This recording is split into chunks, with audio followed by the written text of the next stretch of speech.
ಶ್ರೀ ಕ್ಷೇತ್ರ ಧರ್ಮಸ್ಥಳ ಗ್ರಾಮಾಭಿವೃದ್ಧಿ ಯೋಜನೆ ಹಾಗೂ ಅಖಿಲ ಕರ್ನಾಟಕ ಜನಜಾಗೃತ ವೇದಿಕೆಯ ವತಿಯಿಂದ ಮೇ ತಿಂಗಳಿನಲ್ಲಿ ಎಸ್ಡಿಎಂ ಕಾಲೇಜಿನಲ್ಲಿ ಮಧ್ಯವರ್ಜನ ಶಿಬಿರ ನಡೆಯಲಿದೆ ಎಂದು ಪ್ರಾದೇಶಿಕ ಕಚೇರಿಯ ಜನಜಾಗೃತಿ ಯೋಜನಾಧಿಕಾರಿ ಗಣೇಶಾಚಾರ್ಯ ಮಾಹಿತಿ ನೀಡಿದರು.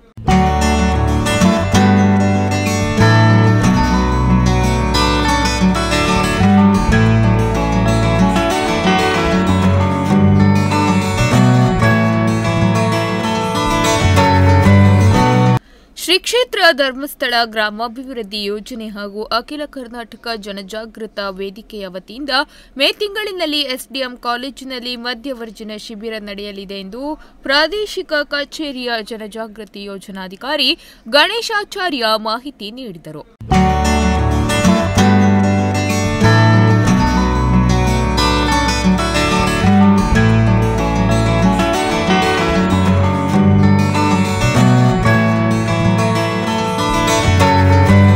ಎಸ್ಡಿಎಂ ಕಾಲೇಜಿನಲ್ಲಿ ಜರುಗಿದ ಪ್ರಥಮ ಪೂರ್ವಭಾವಿ ಸಮಿತಿ ಸಭೆಯಲ್ಲಿ ಮಧ್ಯವರ್ಜನ ಶಿಬಿರದ ವಿವಿಧ ಸಮಿತಿಯನ್ನು ರಚಿಸಿದ ನಂತರ ಮಾತನಾಡಿದ ಅವರು 40 ವರ್ಷದ ಹಿಂದೆ ರಚಿಸಿದ ಗ್ರಾಮಾಭಿವೃದ್ಧಿ ಯೋಜನೆಯ ಸಂಘಟನೆಯು ಇಂದು ರಾಜ್ಯದ ಎಲ್ಲ ಜಿಲ್ಲೆ ಹಾಗೂ ನೆರೆಯ ಕೇರಳದ ಕಾಸರಗೋಡಿನವರೆಗೂ ವ್ಯಾಪಿಸಿದೆ.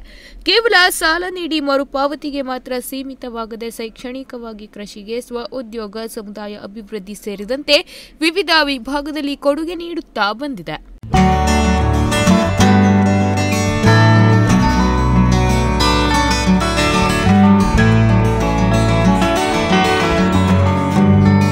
ಕಳೆದ 32 ವರ್ಷದಿಂದ ಮಧ್ಯವರ್ಜನ ಶಿಬಿರ ಆಯೋಜಿಸುತ್ತಾ ಬಂದಿದ್ದು ಇದುವರೆಗೂ ಸರಿಸುಮಾರು 1550 ಮಧ್ಯವರ್ಜನ ಶಿಬಿರದ ಮೂಲಕ 1.5 ಲಕ್ಷ ಜನರು ನವಜೀವನ ನಡೆಸುತ್ತಿದ್ದಾರೆ.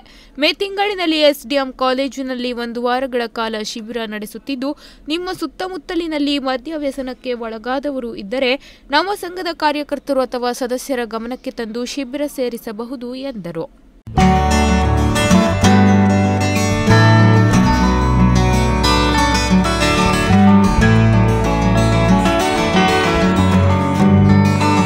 ಈ ವೇಳೆ ಶಿಬಿರದ ಅಧ್ಯಕ್ಷರಾದ ಡಿಡಿ ಮಡಿವಾಳ್, ಗೌರವಾಧ್ಯಕ್ಷ ಎಸ್ಜಿ ಭಟ್, ನಿವೃತ್ತ ಉಪನ್ಯಾಸಕ ಜಿಪಿ ಪಾಟಣ್ಕರ್, ಮುಗ್ವಾ ಗ್ರಾಮ ಪಂಚಾಯತ್ ಅಧ್ಯಕ್ಷ ಐವಿ ನಾಯ್ಕ್, ಪಟ್ಟಣ ಪಂಚಾಯತ್ ಉಪಾಧ್ಯಕ್ಷ ಸುರೇಶ್ ಹೊನ್ನಾವರ್, ಸದಸ್ಯೆ ಮೇಧಾ ನಾಯ್ಕ್, ಜನಜಾಗೃತಿ ವೇದಿಕೆಯ ಸದಸ್ಯರಾದ ರಾಮಚಂದ್ರ ನಾಯ್ಕ್, ರಾಜೇಶ್ವರಿ ನಾಯ್ಕ್, ನಿವೃತ್ತ ಶಿಕ್ಷಕ ಎಸ್ಜೆ ಕೈರನ್, ತಾಲೂಕಾ ಯೋಜನಾಧಿಕಾರಿ ವಾಸಂತಿ ಅಮೀನ್, ಮೇಲ್ವಿಚಾರಕರು, ಸೇವಾ ಪ್ರತಿನಿಧಿಗಳು, ಶೌರ್ಯ ವಿಪತ್ತು ನಿರ್ವಹಣಾ ಘಟಕದವರು, ನವಜೀವನ ಸಮಿತಿ ಸದಸ್ಯರು ಇದ್ದರು. ನಾಗರಾಜ್ ನಾಯ್ಕ್, ನುಡಿಸಿರಿ ನ್ಯೂಸ್, ಹೊನ್ನಾವರ.